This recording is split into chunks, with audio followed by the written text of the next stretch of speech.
กึดตังบุญใจบ่หนุนใต้น้องลายกใดเป็นตานับตั้งแต่นาน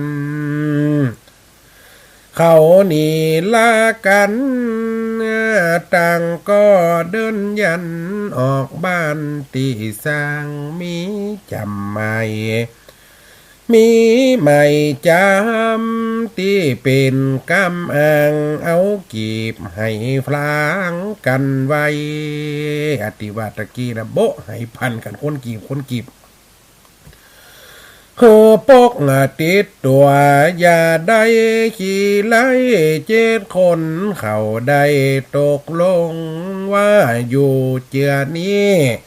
หลังได้ไต่หงการดำลงชีวิตกินจางซ้อไหลกินไหลก็ของบ่อล่างเฮือหาคนต่างเอาเตอะบุญมีบ่ตายบ่กายเป็นเหอะก็จากปีกได้มาปานบาทเดียวนี้บ้านเมืองเกิดการกันอยากจันทานเหมือนกันตัวห้องนะบ้านเมืองเกิดความแห้งแล้ง เกิดทุกข์พิษกาไฟต่างคนต่างไปเหมือนว่าได้ป่าหักคอใส่ของบอกกุมต้องเดียวปีน้องจาดหูโผอยู่หน้าตรงล่องโคตรอยู่จ้องตัวเดียวปากันยัดยูเป็นโมเป็นเกียวห้อมน้อยเดียวบ่มีตีคืนน่ะเปิ้นว่าหูปูหลายอยู่หูตื่นคุดตัวเดียวอยู่ตัวเดียวไปยัดไปอยู่กันตายโมเนาะอีปล่อยแม่กำเก่าสอนดีเนอะเนาะเขียนคนเดียวอวดตัวคนเดียว จาดหูปูอยู่หน้าตรงน้องคุดอยู่จ้องตัวเดียวปากันยัดยูเป็นโมเป็นเกียวห้อมน้อยเดียวบ่มีตีเคินเปิ้นว่าปูลายมาอยู่หูตื่นเอาแห่งเป่งตื่นเต่านั้นย่อมจากตายไม่ตาขีดข้านนกปูติบเท่ากินมันเอล่ะพอดนกปูติดคูดขีดกินปูไอ้ยะตัวนอกกูเอาไว้ตัวในกูย่อมกินไอ้ยะนกปูติดขึ้นห้วย นกปูติดนี่ถ้าเอามาเลี้ยงมันปากได้ในอีบ่อยแม่นกปูติดมันโอได้ก็เกิดจะหอดเขาเป็นพันน้อย ตัวลุงสมัยก่อนมันจะมี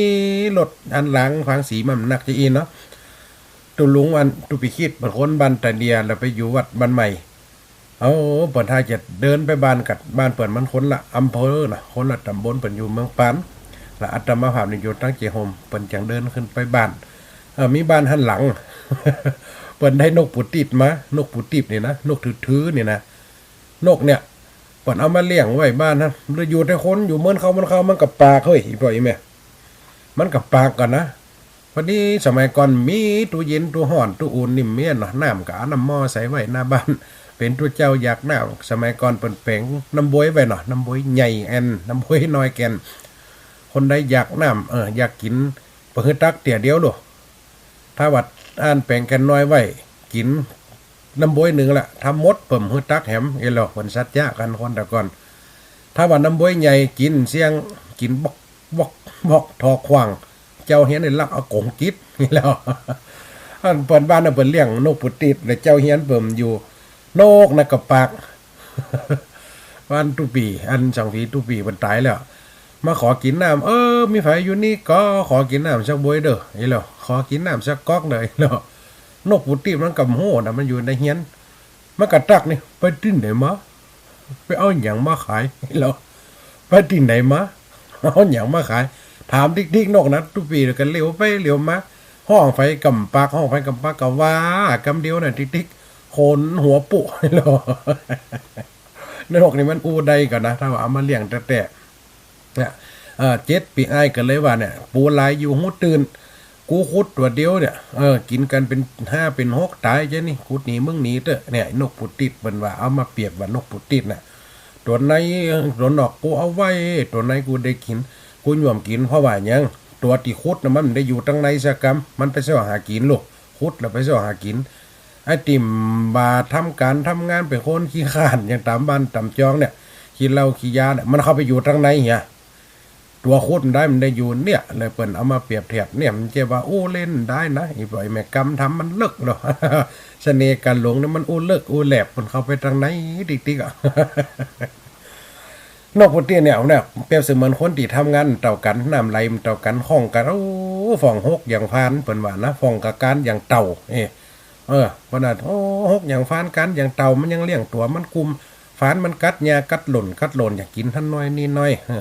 ได้หมกอกได้หมเกิมมันก็อมหล่นเอาไปซ่อมทั้งนาแล้วเต่าได้ย่างตั้งเต่งมันก็กินของมันไปไฟไม่ลุบมันก็ยุ่มแข่งยุ่มขาเนี่ยยุ่มหัวซ่อนอยู่ในอ่องหรอมันไปไหนมันเปิดหลังคาไปด้วยอย่า หน่อยไฟแม่เนาะถ้าอูดด้วยกับหมวนไปด้วยอันเนี้ยมันว่าคนเฮามันเหมือนกันเอาแล้วมาเปรียบว่าเนี่ยมันไม้ตาขีดคันนกปูติบเท่ากินมัน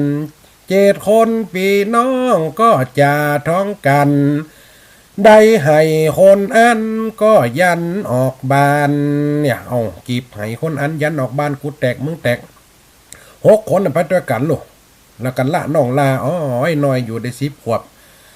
ก็ยันออกบานน้องลาวิจัยมันจื่อวิชัยเหรอเจ้าวิจัยน้องลาวิจัยก็ไปจากหันเขาเผาตูปปางย่างปีอ้ายนี่เผาตูบเลยเผาตูบนี่มือไผอยู่เลยแปลงด้วยกันแต่ต่างคนต่างแตกแหล่งไงแบ้แหล่แสงมือไผได้อยู่สักคนเผาเฮียนเผาห้างนั่นขว่างเลยไปต่างคนต่างไปนี่น้องลาวิจัยก็ไปจากหันเข้าเผาตูปางยางพาลานาสีที่เคยนอนข้างอยู่มาก่อนกี่เดิมอ่อนแบ่งกีบให้เขาแล้วออกเดินจรพานิจรต่างเมืองต่างห้องตูบเก่าค้าเฮือนหลังก็เฝ้าหมดต้องบ่เหลืออันใดตีนานแยกกันหากินเลี้ยงตนเพื่อฟันตามตีกองบ้านข้าวาวิจัยน้องนั้นเดินยันอัตตาไปตามในญาบ่ฮู้กำอ้างเปิ่นละน้องคนเดียวหนีมหูจะไปทางใดอ้ายมหูตะโกน เรียกกับเจ้าวิจัยมหูติไปเปิ่งป้าอาไฟเนาอูไปกันหน่อยใจไปตามในญาบ่ฮู้กำอ้างไปซ้อทำการไฟก็บ่จางหิวโหยตัวตั้งจินลามหมอกได้น้ำกินปลาทั้งจุยกามหิวอยากเข้าหายไม้ได้กินกันน้ำเจ้าแม่ได้แม่จะขอเปิ้นกินก็ดีไอ้ยายตัวเป็นปอดใจบ่าวในเต็มนาไปเก็บคุยสร้างคุยไล่เจ้าค่ะได้เอามาตำตุบไปเก็บขุยไหลขุยสร้างมาตำเป็นสารเป็นเปียกเอาเปียกออกได้กินแปลงสารเป็นตังเข้าหมอกได้เป็นสารเอาน้ำมาจุบเก็บฟักหยอดหญ้าในงามใส่บอกไม่ดังไฟเผาลามหาที่ลำบ่มีสักน้อยก็เดินตังไปไก่หนที่ถอยลัดป่าลัดดอยไหลลามเดินไปลัดป่าลัดดอยเก็บฟักเก็บหยอดหญ้า เอามาใส่กิ่งบอกไม่หลามเอาจะนั่นเนาะตุกใบตุกบอดนับเกิงเดือนปลายไฟบ่อโฟดกามนอนป่านอนทำล้อมคายามเมื่อนั้นถึงเมืองจำปานากาลาภาษามากกว้างจากเมืองปาราณสีนี้ออกจากหันไปปะใส่ได้เกิงเดือนปลายไปปะใส่เมืองนักขลาดนี่เมืองจำปานักขลาเอาบ้านนี่อย่างอุดมสมบูรณ์อันใดก็มีหมดโลโอ้น้ำไหลลุ่มๆล่ำๆปูปลาดีดพ่มพ่ำพ่มพ่ำงัวควายดำป่ำเขาก็โง่ก็ง่มเต็มตรงเต็มนานี่โอ้เจ้าก็เป็นน้ำบุญฟดมาเมืองนี่จะเป็นยังได้ฟังกันไปแฮมถึงเมืองจำปานากาลาปาชามากกวางน้ำไหลสุดตาปูป่าโยสร้างว่าควายเดินต่างงุ่มงัวฝากไม่ตอดเครือวันเลือตามหัวหมากปูอยู่ก้างใบบ่าแข้งบ่าเขือลามเจือสุดไปเขียวเหลืองซ้อนในเมืองไตเขตห้องไก่ล่าหากินตามดินเขียป้องยังคันลองหลุมปืนตัวเมืองจำปานี่สมบูรณ์เลยมีไก่มีนกงอควายลาหยับเหมือนเมืองตีปิกออกมาแห่งแหล่งอันใดป้อมมีนี่บะแข้งบะเขือป้อมมีขายเลี้ยวของงอควายเกี่ยวกินกันหญ้าแห้งเมืองเก่านั่นนะดีเอ็นดูเนาะยังคันลองหลุมเปืนสมบูรณ์กุนฝนอันใดก็คืนแห่งห้องจำปานาคอนเมื่อวิชัยได้เดินตั้งจรบ่โหไงตอนเมาดูฟองว่าบ้านเมืองงามมีนี่แต่เนอได้พบเจอสอบมักเลยเข้าไปถามโอจามถามตักยังคนเขตบ้านเมืองงามว่าบ้านว่าข้าคนตุกแอวซอติดตามบ้านใดมีความประสงค์ใครจ้างละอ่อนอายุ10 ขวบ11 ขวบไปถามวัสดีครับตาวัสดีครับยายนะวัสดีพ่ออุ้ยแม่อุ้ยพ่อลุงแม่ป้าบ้านใดเมืองใดเพิ่นคันได้คนตุกคนยากคนใจก็จะหาเก็บพักฮักหลัวเลี้ยงงัวจ่าควายทั้งใดเพิ่นจะจ้างก็จะผมคนตุกคนจอนเนี่ยโพดจากเมืองปาราณสีหนีมาหาเมืองจำปานี่เพิ่นก็มีน้ำใจดีห้วยบ้านนี้เมืองนี่นะนี่บ้านใดมีความประสงค์ไข่จางค่ารับกำหมายบ่ได้บินบางมอกอยู่พรางน้อยนิดพอได้กินข้าวเพื่อสืบชีวิตเลี้ยงหมูเลี้ยงงัวเลี้ยงควายตักน้ำตำเข้าใจเอาตามใจหลัวดังไฟไทยนาหวานกาขอปู่กับลุงเอาแหล่ป้าจะมีไฟจ้าจังใจเจ้าวิชัยเตียวหาสอใสหวังเปิ้นจะได้อินดูทำอูบอกตักเป็นกำมวนหูไหลชิงจูยิ่งใจต่างห้องเนี่ยคนเปิ่นจากมีสัมมาคันละวะเพราะว่าคนจะดีเหมือนฟังออมปอกคนจะหัวงอกมันก็ถึงวอกเต้าตายเนี่ยแม่นก็นี่อีพ่ออีแม่เนาะอันนี้พ่อกับมีแม่กับมีสอนมีไฟสั่งมีไฟสอนดีโอ้ครับพ่อครับแม่ครับป้าครับลุงครับเนี่ยโอ้มวนหูจ่าฟอกเนี่ยไหลชิงจูกับไว้กับกาบเปิ่นบีบแข้งบีบขาเนี่ยโอ้คนกับเอ็นตูเนี่ยแม่นก็หมุดตูขุนนะโอ้เจ้าวิจัยกันนะดีเอ็นดูแต่ ไหลคิงจูยิงใจต่างห้องฟ้องก่ออูกำได้จะตอบทองว่าบ้านนี้มีคนใจโอ้บ้านนี้มีแล้วไปตั้งนานเถอะหลานห้องว่าลูกหลานบ้านข้าบ่อไล่ช่วยกันหาได้ถึงวันถามตังถามตังถ้าจะมีการเจ้าก้อยย่อยันเข้าบ้านออกบ้านเข้าบ้านหนึ่งสดบ้านหนึ่งก็บ่มีไฟใครได้ว่าอันใจบ่ลำสำลานลำหายบ่ใจลำคาญลำหายเพราะเขาสมบูรณ์ทุกอย่างมีไว้ต่างก็หมอกได้อยู่ดีบ่ปอตุกลายมองไม่เครื่องเคียเขาก็มีน้ำใจแบ่งให้แต่เป็นลูกจ้างยังบ่ใครใดเขาบ่เขาปอสบายใจนักอ้อตามได้จ้างหลานเอามันนี่เอาเข้าไปนี่ปันเอาเกลือไปนี่ยิ้มเด้อเนี่ยไปถามบ้านนั่นเปิ่มเอาอ้อมลาเอาเนี่ยน้ำอ้อยไปบะน่ะอมหายยาเข้าเน้อไปแหมบ้านเอาขอดเมียงฮือไปแหมบ้านเอาฟักตมฮือตามเอาเตียนเนอะเอาแต่มึงมาถามกับเอ็นดูบ่เฮ้ยคนตุกคนอยากคนบ้านปัดเมืองมา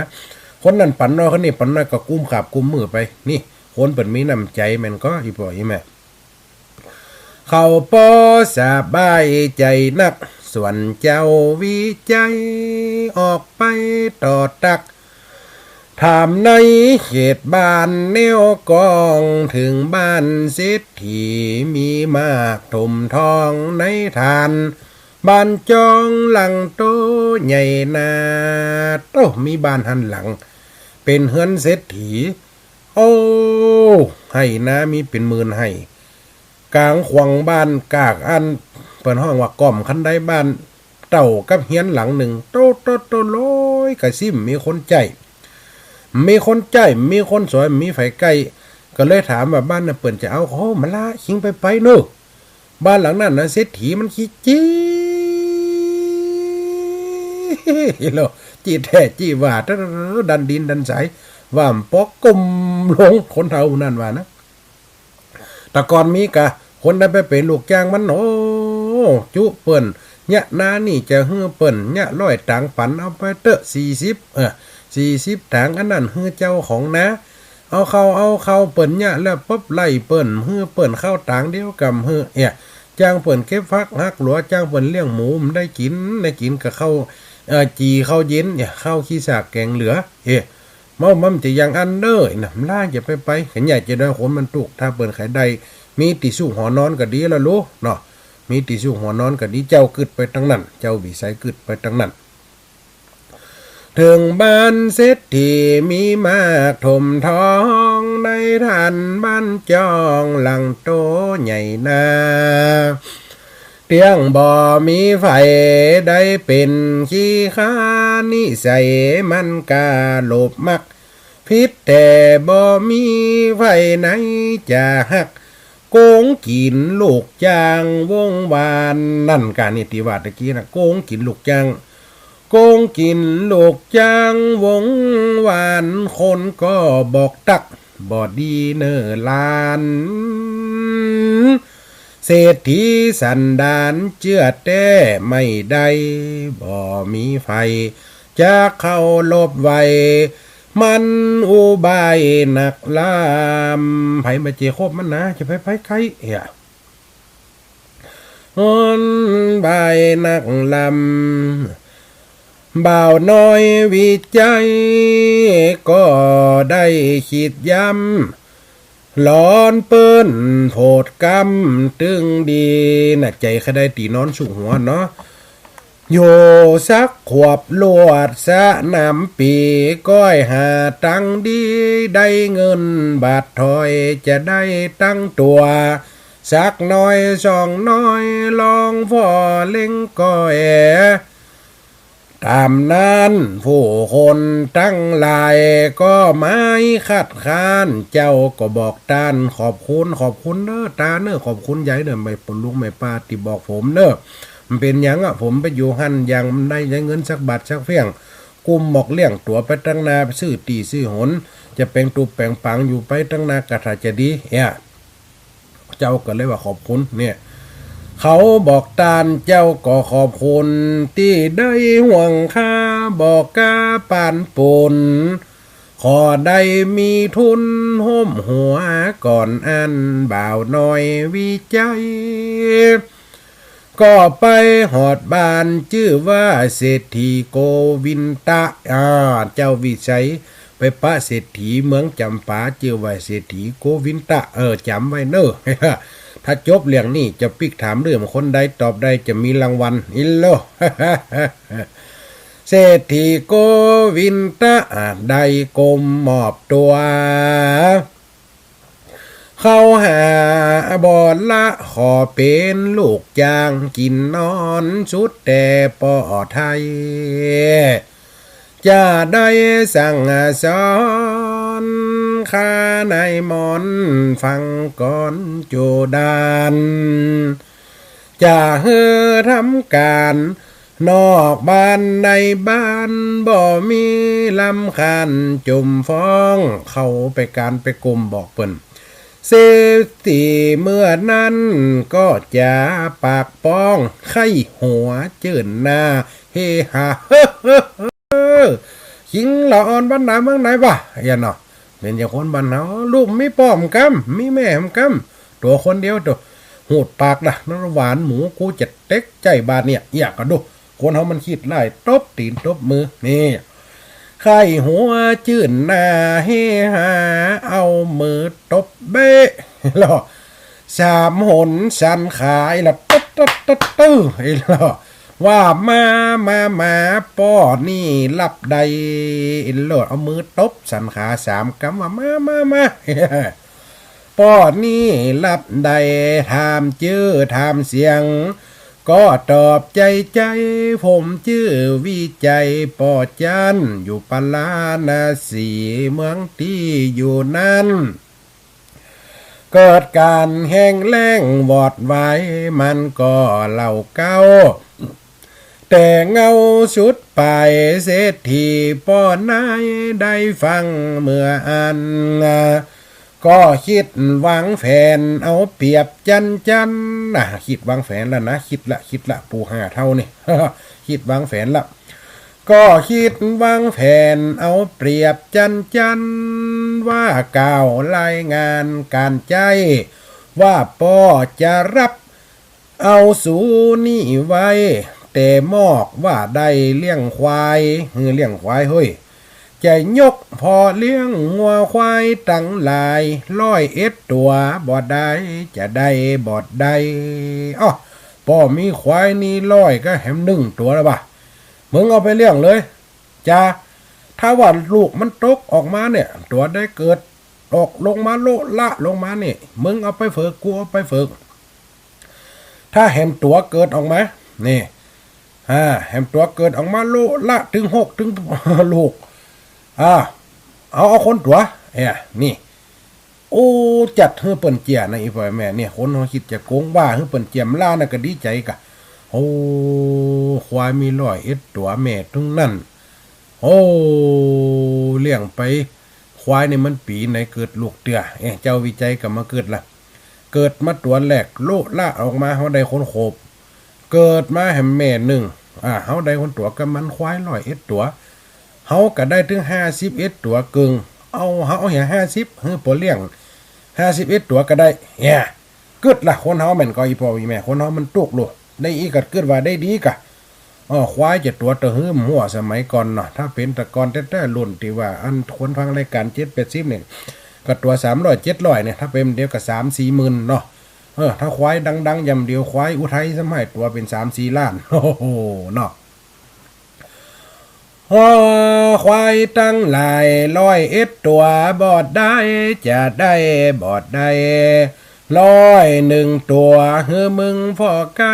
ปลามันไปเหี่ยวเซาะ กินน้ำกินนองยามีซาเฟาะแควนต้งกวางตั้งใดแล้วแต่มึงเตอะจะไปไก่ไปไก่ไปไก่ครบปีเมื่อใดกูกาจางยกควายตัวเศรษฐีมันอ้างปงกำวังว่าไว้สอนเบาวิจัยดีใจลำให้มีการว่าได้จะควายท่าควายปีครบได้สินน้ำใจได้ยังควาย1 ตัวกะจังบ่ถึง10 ปีก็ลังสมอ้างมีควายเดินต่างยัวไอ้ลูกกึดในใจคนเฮามันหวาดฝันอย่างคนเฮาชื่อเลขชื่อหวยยังอุ่นใจถูกมันก็อันนั้นยังไปล้มไปลิ้วอันนี้หันเป็นตัวดุมๆอยู่เนาะโตปีหนึ่งได้เขาเลี้ยงเฮียปี2 ปีโอ้ดูต่างละอยู่ดูต่างเลี้ยงควายยอดกึดไปละยิ้มฝันเนี่ยพอห้องหนุ่มบรรณาฝันหวาน มีควายเดินต่างยั่วเจ้าบ่ออูเศรษฐีใจฟัวเจ้าบ่ฮู้เศรษฐีใจฟัวหันมันใจฟัวจะได้เนาะพิมพ์ตัวเนื้อเดียวนะประมาณบ่ฮู้เศรษฐีใจฟัวมันคิดจะโกงเด็กชายจุเลี้ยงควายนั้นตัวกลเป็นสายควายปีได้ก็ว่าจะอยู่เป็น1 ปีก็ว่าจะเอาควาย2 ปี3 ปีเจ้าบ่ใครดื้อทำตามบุญเลยบ่ค้านอยู่ได้5 ปีวิชัยเบานั้นก็ออกปากตานกำใหญ่ว่าป่อเศรษฐีผู้มีน้ำใจว่าจะปันควายก้าหมายแต่ตนเอาแล้วอยู่ไปปีก็ว่าเลี้ยงไปก่อนได้ป่อถึงจะเลี้ยงไปแฮมปีก็ว่าจะกำเดียวนี่5 ปีตึ้งอยากจะได้เหียก็เลยป่อเศรษฐีจะได้นี่ผมกับใครตั้งเนี่ยตั้งตัวป่อว่าจะปันง้อปันควายเอาถ้าว่ายังติดปันเกินได้ขอปีละตัวเอา5 ปีผมขอ5 ตัวเอาเนาะเป็นควายแม่ก็ได้เอาป่อโอ้เศรษฐีเอาแหละเศรษฐีก็นั่นตาคุณมันล่ะตาแลตั้งล่ะสอบนี่ได้คนเลี้ยงควายมา5 ปีกูได้กินบากินแห้งกูจะไล่มันหนีป่ะเอาแล้วจะเป็นจะได้ปล่อยไม่ฟังไปเด้อเวลาก็ใกล้จะหมดนะกำลังจะม่วนนี่มีน้ำใจว่าจะปันควายก้าไม้แต่ตนมันหักกำขานว่าต่อวานเลือดซนเศรษฐีเป็นคนใจยักออกปากจังได้บ่หมายสืบจักมาตุกใจเจ้าวิจัยเศรษฐีโกวินตะมันยุงเหลือใจจุเปิ้นเลี้ยงควายบ่ปั่นตามโอพอทวน5 ปีทำดีใจจื่นสู้ได้แค่จ่าควายฟอเลี้ยงส่วนเจ้าวิจัยทำไปไหลเยื่องว่าป่อเศรษฐีลืมกรรมป่อเศรษฐีลืมกรรมอย่ากล้าในว่าจะปั่นควายให้ผมดักแซบรู้ป่อว่าป่อเศรษฐีลืมกรรมกาว่าแต่งแสงบ่จดจืดจำจ้างข้าอยู่นำการทำการให้ก็มาเลยฟิตใจจะให้สังเวชวิจัยเบาน้อยเจ้าก็มาให้อาหิถ้าเป็นป่อเป็นแม่ถ้าว่าเป็นลูกเป็นเต้าลูกเขาคัดเอาขนมคัดได้ของเล่นมันถึงอาหิน่ะอันนี้เปิ่มจะปอดแต่แม่แต่เปิ่นแค่ไปเรียกให้เป็นลูกจ้างเลี้ยงควายให้จะว่าอย่างนักกำได้กลัวเปิ่นบุบเปิ่นตีให้อาหิเจ้าแม่ในแม่การเลยพิษใจจะให้สังเวชวิจัยบ่าวน้อย จะว่าหลายกำตัวซ้ำต่ำก้อยเปิ้นเป็นไหนจังมีเงินก็ว่าสุดท้ายเป็นกรรมแก่ตนจะอยู่ไปเหมือนถ้าเป็นเจ้าอีข้าจักหนีออกจากเสียนี้บ่ปูนดีฟังเจนล้ำเศรษฐีฟิตใจเอินด่าบอกกำว่าไปก็ไปเสียนาก็เลยว่าย่อว่าป้อเศรษฐีอีมาจูผมเรื่องวัวเรื่องควาย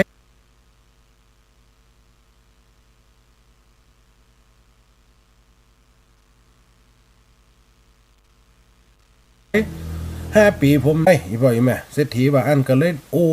ย่อไปกำว่าอันแต่ผมจะลักหนีผมอยู่แล้วผมจะไปก็ไปกะไปทางใดก็ไปเหี้ยบ่ลูกบ่มีพ่อไอ้ลูกมีแม่เนี่ยไอ้ลูกกำฟ้าเนี่ยเปิ้นตึงว่ามันดีเลี้ยงมาฝอมมันดีต้อมคนตุกถ้ามันได้ลูกมันจะคบหัวเป็นจะอีโลเสียงใหญ่ใส่ละอ่อนมันก็กลัวกะให้เจ้าแม่ในแม่เอินด่าบอกกำว่าไปก็ไปเสียนาบ่ทาลำลิด่าเหมือนหมูมากันมึงจะลาจะไปจะคากูจักปงปันควายตัวนับหน้าควายเท่านี่กาแม่เก่าโลคิงจะไปก็ไปเลยไอ้วิสัยกูเศรษฐีโกวินตะถ้าคิงอย่าเอานะเอาควายเท่าหันน่ะไปควายเก่าตัวนั้นได้เป็น10 ปีแล้วควายเท่าอีกไปไม่เอาไปหย่ำยังแข่งกำดีขากำดีตากระบอดเนี่ยขี้ปันหางโคโลหลังกองโคโยไว้อ้อยเขี้ยวกับป้อมมีละเกี่ยวหญ้ากำได้เจ้าแม่ได้แม่ควายเท่าดูเอาควายหนาบหน้าควายเท่านี่กาแม่เก่าเอาไปจุงไปบ่อท่าปอกเต้ามันด่าตัวเจ้าไล่กำเอาควายแก่ข้าวเฮ้อเจ้าหน้านำเอกษาดาตำไล่ห้ำออกบานควายเท่าห้างพร้อมยืนปอบ่มันเกิดมานานก่อนเก้าถ้าเป็นคนนี่เกิด80ไอ้เต้นน่ะควายนี่มันอายุแค่20 ปีนะ10 ปีนี่มันเต่าก็คนอายุเต่าคนอายุ60ล่ะวันหน้าจะมาโอ้เหลืองควายให้ฟังหน่อยบ่อยแม่นะอันเดี๋ยวมันจำจบนะยืนปอบ่มันเกิดมานานก่อนเก้าจะเดินย่างเตี้ยวบ่ไหวแต่เล่ากินก็ไปเข้าหญ้าบางเขี้ยวหล่อนหมดแล้วขี้ปอปัญหาหูตาก็ฟังย่างต่างก็หานควายย่างพ่มได้แข่งเพราะเป็นสะเดาล่ะซึกจักย่างพ่มไปตบกลไม่แซ่ฝาดมันก็ตึ้มยกจะยกแข่งข้างกับสันยงจะย่างก้ำกับสันยงเอาควายเท่าปันอันคือเปิ่นเจ้าแม่ในแม่ขี้ปอปันห่างหูตาก่อฟางย่างต่างก่อหันบ่าวน้อยวิสัยก็ออกจากบ้านเศรษฐีใจมันหลอกใจได้ควายแม่เท่าไปตัวบ่ไล่เจ้าก็อินดูขุนนาเดินทางเรียบเลาะไปตามป่าช้าจากกว่าเสเฮือนเศรษฐีหันปูนอินดูทุกพ่อปูนอันควายเท่าก้อยการย่องเยาะแหงก็บ่มีเดินทางเรียบเลาะหยุดย่างเป็นวางเป็นข้าวควายกันย่างพ่อมได้อีกไว้เมียมาสังเวชเขากึดเพราะเตอะตากับพ่อมัวพ่อฟางนะแข่งขากำนี่ขี้ปันหางหลังเป็นดูขี้ข้างจะขวดแต้ละพ่อมไปตั้งนานละจุงพ่อมไปละสายดังนี่เมียหลมมัดนี่หยุดย่างเป็นวางเป็นข้าวไฟหันก็ตักจุ่มแล้วบ่าวสาวแม่ห้างนางหนาวคนเจ้าแขวนบานว่าไอ้บ่าวนายควายเท่าปุ่นอันจะจุงไปตันหลอดเล่า มันปอจะตายเอาขายแหลกเต้าหมอกปอได้เข้าซักแข็งเอาขายย่ำละเยี่ยมาอย่างควายเท่าปันอีโหเข้าแข็งเดียวจะได้มันได้ไผจะไปเอาหันกินป้อมมีเหลือกับขี้ปุ๋มมีกาแฟหันนะเอาขายย่ำบันนี่อย่าคนใดก็เอินตักเศร้าหมอกปอได้เข้าซักแข็งเลี้ยงเป็นพันละบ่มีแก้วแสงก้าเฟียงยังก้าเฟียงยังแปลงไผซื้อบอดได้ปล่อยมันตายเสียเตอบ่าวอายขายขันนั่งไปเต่านั้นไฟหันก็ก้อยว่าร้อยขยันพี่น้องเจ้าบ้านยิ่งใจเจ้าวิชัยนั้นก็แกกำไข่ว่าจังเต้นนายปอลุงแม่ปลาซาดมันเปิ่งคนวางกินน้ำยาควายเท่าซาลาแก่ข้าวข้าจะเลี้ยงดูควายตัวนี้เล่าแม่นเป็นควายเท่าจ้างมันเจ้านี่ก็ดีใจดีจ้างมันเต้อครับปอลุงครับแม่ปลาครับผมจะเลี้ยงคนเดียวกันได้ครับมันเท่าละจะปล่อยมันกระตายถ้าเอามาเหียมันตายเหียกับเป็นแต่ว่ามันมดกรรมมดเว้นนะครับผมบ่ฆ่าบ่บุบบ่แกงมันเนาะดูเนี่ยคนเฮามันใจดีมันต่างกันในปล่อยแม่ แม่นเป็นควายเท่าจ้างมันก่อนว่ามันตายเสียงไว้เว้นกรรมข้าก็จะนำเลี้ยงดูฝ่อเฝ้าไผก็ไขหัวใส่นายน้องเนาว่าสำเนาสะปะเจ้าก็เดินตั้งควายเท่าตึกตะก็สั่งเวทนาอินโดน้ำตาย้อยทุดทูเป็นตามูตูเสียงเวทเสียงทานจะไปถึงไหนฟังไปเติดท่านจุมวงวานปีน้องเมื่อเจ้าวิสัยจะไปหลอดต้องจะไปอยู่แห่งห้องหนใดบทสองบทนี้เล่าจี้จ่าใครฟังกันไปต่อวันใหม่นาต่อวันใหม่นาเต้าอี้สู่กันฟังก่อนและนายเฮ้ยเล่าไว้ต่ออีก่อนเนอวันใดสัปดาห์ใดถ้าพระอาจารย์มหาสมศาสตร์เปิ่นเอิญมาคือเขาแตนอัตมาภาพก็จะได้มามาจาให้อีปล่อยแม่ต่อโอ้น่าดีเอ็นดูเนาะฟังไปแล้ว เจ้าวิสัยตุกซ้ำตุกสองอีปล่อยไปพ่อแม่มีไตละปีอ้ายใต้หัวกำเอาห่วมตางห่วมอยู่มาเปิ่งบ้านเศรษฐีได้5 ปีปลายอายุ11 ปีมาอยู่ได้เป็นอายุ17เป็นบ่าวแล้วหรอมาเปิ่นจุเรื่องควายแหมจะเป็นยังไงอีปล่อยแม่ฟังไปนะจะม่วนก็ม่วนเรื่องควาย3เขาเนี่ยมันจะมี3เขาจะได้ฟังเด้อเรื่องนี้นะไฟมันก็ได้ยินก็จะมันได้ยินเนี่ยอาจารย์เสน่ห์กะหลงเนี่ยมาให้ปล่อยแม่ค้นเอาของเก่าโบราณที่มันหายสาบสูญไปเอามาให้ปล่อยแม่ฟังเนาะเวลากันไล่กลมาเหลือแค่7 นาทีสุดท้ายอีปล่อยแม่ขอหน้าใหม่ของเด้อขอหน้าใหม่ที่เปิ้นโทรฟังรายการเนี่ยทางใดของจ้าเบอร์โทรอาตมาฝากคนได้จดดันกับจดเนอะ087 182 0625 087 182 0625เนอะอีปล่อยแม่เนอะสายแหลกเข้ามาตั้งได้หมดเด้อเดี๋ยวขอกันเสียงกระแหบนี่นะสาธุเจริญพรแม่ฟังอยู่นะสาธุโยมแม่ยายนิวแน่มายายนิวเสียใจน้องเบาตายเผาตะวะเนี่ยโหแม่มันเอิ้นเขาเอาแหนกันแล้วว่ะแม่ตุ้มได้บอกไผ่ทราบคนน่ะบอกมันเป็นบรรเลงขั้นสุดท้ายเป็นสุดท้ายมันเป็นที่1ครับแล้วมันเป็นมันไก่มันป้องต้องมันเลี้ยงตับมันเลี้ยงตับมันกะ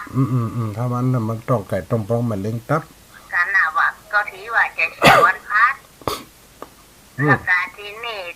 ตุ ตุคนว่าได้เสียมันเป็นวันเก้ากองเลยเสียจากวันจันทร์อ๋อน่าก็แบบบางบางนี่ก็ติดกันเนี่ยลงเขาเนี่ยนะเผาไปแต่ว่าไม่4-5 ศพกันเพราะช่วงนี้มันเข้าจะชวนหนาวก็เป็นรอยตามกรรมมันอะไรแม่เนาะสาธุนายมไม่ย้ายน้อยเนอะก็เหมือนน่ะแม่ไม่โทรหาแม่น่ะสาธุนะแม่เนอะจ้าแม่เป็นกำลังใจนะจ๊ะเนอะสาธุวันเดียวเอาคืนได้ตัวนี้นี่แม่ไหนแม่เพราะว่าแต่ว่านั่นเปิ่นได้ออกคำเพราะว่าเปิ่นปิดออกอันพระอัญเชิญอันพระศพแล้วเปิ่นได้หยุดรายการสาธุนะแม่เนอะเจ้าเสียงอัตมาภาพกับปกติไหนพ่อแม่มันลิ้วขึ้นได้ลำเดียวนี่2 เดือนมาเนี่ยบ่เป็นวัดบ่เป็นไอมันเป็นอย่างซากอย่างแต่เสียงมันหายไปหน้าสื่อกำลังจะได้วางมืออยากกล้าเป็นนักเตะตั้งแต่อายุ18หรอกมันเดียวอายุพอจะ40เนี่ย39เขา40เนี่ยเสียงมาเข้าปีนี่เสียงบ่เอาใครดีเลยสาธุเจริญพรแม่คำบ้านจันขวางตำบลสีทอยอำเภอแม่ใจจังหวัดพะเยาเจ้านัตนีสัตว์เจนก่อนแม่วันนี้ฮอดซื้อไม้ใหม่มาได้อวดคำเตียนเด้อม่วนดีเนาะม่วนดีกะว่าอันเด็กยังไม่เคยบับได้ว่าเนาะนั่นน่ะโอ้ฟังไปอีแม่ได้ม่วนไปติ๊กๆนะเจ้าแม่พังกุเตียกุจรน่ะนั่นน่ะครับอันก็จังเคยได้ยินก่อนแม่เรื่องนี่ควาย3 เขานี่ก็จะเหมือนในนี้เตี้ยแล้วฮะมันเป็นต้นไผ่บ่ฮู้คือว่าที่ไหนบ่ฮู้เป็นเราเนี่ยต้องบอกพี่ไก่ป่อเราคือพังบ่ฮู้มันต้องโดนป่นแม่เพราะว่ามันหายไปแล้วอย่างนี้นำมีไผเอามาเจ้าป่อของแม่ค้ำนี่เพิ่นตายแม่อายุเพิ่นได้57เพิ่นตายแม่พศ2516พุ่นละเจ้าโอ้ทั้งยังเดียวกับ90ปลายเจ้าเปิ้นพาเปิ้นเล่าข่าวให้ฟังจันตะค้าหยังสะปะสะเปเปิ้นเล่าให้ฟังก็จำได้อยู่สาธุนะแม่เน้อยมแม่ยายคำเนาะเจ้าแม่ยายคำสันขวางจะมาล้างใจให้ท่านมหาเน้อสาธุแม่เน้อเจ้ากาไว้สาเจ้าวันที่18 ธันวาก็จะไปเล่นละครพระเวสสันดรที่ป้นบ้านธรรมไม่สายเนอะถ้าทางคณะศรัทธาหรือ FC ตั้งไม่สายได้ฟังวิทยุอันจะไขหันหน้าพระอาจารย์เสน่ห์กาหลงเก่าปุ้นเด้อวัดบรรธรรมอำเภอแม่สายจังหวัดเชียงรายวันที่18 เดือนธันวาคมเนี่ยจะไปเล่นละครสาธุเจริญพรสาธุโยมแม่สาธุเจริญพรเมินนะไม่ได้ยินเสียงจ้านักอะเสียงมายังเก่าในเสียงแห่ไปเฮียนะประเดี๋ยวนี้เสียงล่อเด้อให้หม้อเสียงแตกเบาไปเฮียก็ เสียงมันมีหน้าเสียแบบเส้นเสียงอักเสบกับใจไปฉีดยาละ2 เข็มแล้วนะโยมแม่มันตึ้มคืนนะถ้าจะได้อันแขวนนวมน่ะเป็นนักเตะมาเหมือนถ้าจะได้กับบรรยายจะเอียนนี่จ้าเจ้ามันดอมเด้อสาธุโยมแม่น้อมน้อจ้าสาธุเจ้าสาธุโยมแม่น้อมเสียงมันใหญ่ไปให้แม่ฮะมันเป็นจะได้มาหูไปเฮียมเดียวนี่เสียงมันแตกเบาอันตอนอายุอัน40จ้ะสาธุเจริญพรไป3ปอันพระอาจารย์หอนแล้วก็แม่ให้กับจันตะคาปู่ตีนะปู่จีนะเด้อคนนี้มาคอย3 เขาให้แล้วแม่จังเคยได้ยินว่าฮะก่อนแม่สันทรายหลวงเพน่ะสันเจียงใหม่นะว่าแม่จังถ้าแล้วถ้าวันนี้จะได้ยินขึ้นเจียงใหม่อยู่เนาะเจ้าแม่ฟังที่ฝ่ายหินเจ้าแม่จะบ่ให้แต่ว่าเอาถุงใหญ่ๆไปไปเนาะอ้ายเนาะเฮาไปเอาผลไม้มาน่ะ2 คนพี่น้องนะกะแม่ให้เนาะแม่ติดตามตลอดแต่แม่โทรบ่ทันเปิ้นวันนี้ยังแควนเนาะน่าแม่ถ้าเบอร์เก่าๆถ้าฮู้จักก็จะปัดออกก่อนเจ้ากราบไหว้ศาลนะเจ้าสาธุเจ้าสาธุเจริญพรเจ้าสาธุโยมแม่ แม่ไลฟังตื่นขึ้นแต่ขัดจานเนอะสาธุแม่ขาจารย์นี่ชัดเจน อี เนาะ ดู แม่เนาะ เนาะอีดูอันขนใจเนาะอ๋อ ต ถ้า อนแรกแม่จะได้ยินกันมาแม่ แม่น่ะไอ้แม่ถ้าว่าคืนตั้งเฮานี่จะได้ยินดันแม่ขาจารย์มื้อนี้จะตั้งดับพูนนี่จะได้ยินนี่รอบสองถ้าว่าคืนตั้งเจียงไฮ้หรือว่าตั้งแปดตั้งนานเพิ่นจะได้ยินถ้าคืนใหญ่จะได้ยินถั่วแม่ถ้าอันก็จะได้ยินเกินเดียว แม่ได้ยินก็กรรมอ่ะ นั่นน่ะ เป็นแต่ขัดจานเป็นเจ๊ดงเลยนะ สาธุเด้อโยมแม่เด้อ ว่ากรรมอ่ะสอนคือท้ายมันดีๆเนอะ อันนั้นน่ะกะ เดี๋ยวท้ายมันดีใช่นะ นั่นน่ะ เดี๋ยวนี้มันทุกอยู่ นั่นน่ะแม่นเด้อสาธุแม่เวลาหมดเด้อ เนาะเจ้าไอ้ขาขัดจานเจ้าแม่เป็นกำลังใจเนอะ สาธุเด้อ เจ้า เวลาหมดเวลาเน้อพวกอีแม่คนฟังทั้งหลายเนาะเพราะว่าตอนนี้เวลามัน59 นาทีหมดเวลาแล้วเวลานี่เขาจากลากันไปก่อนเน้อเวลาหมดแล้วคนฟังรายการขอส่งสัญญาณอุจจาปักปอนพอนาฬิกาเข้ามาหลิงคอนสุดตานลาจรนัดพบวันนี้ลาไปที่นาคอยโคบบรรจุได้เวลาติดนี่บทต้าติดหน้าพระอาจารย์มหาชมชาติท่านได้เอิ้นมาหาจะได้มาโอเมื่อพี่น้องศรัทธาฟังกันตัวห้องฟังก่อนตัวห้องเจริญพรสวัสดี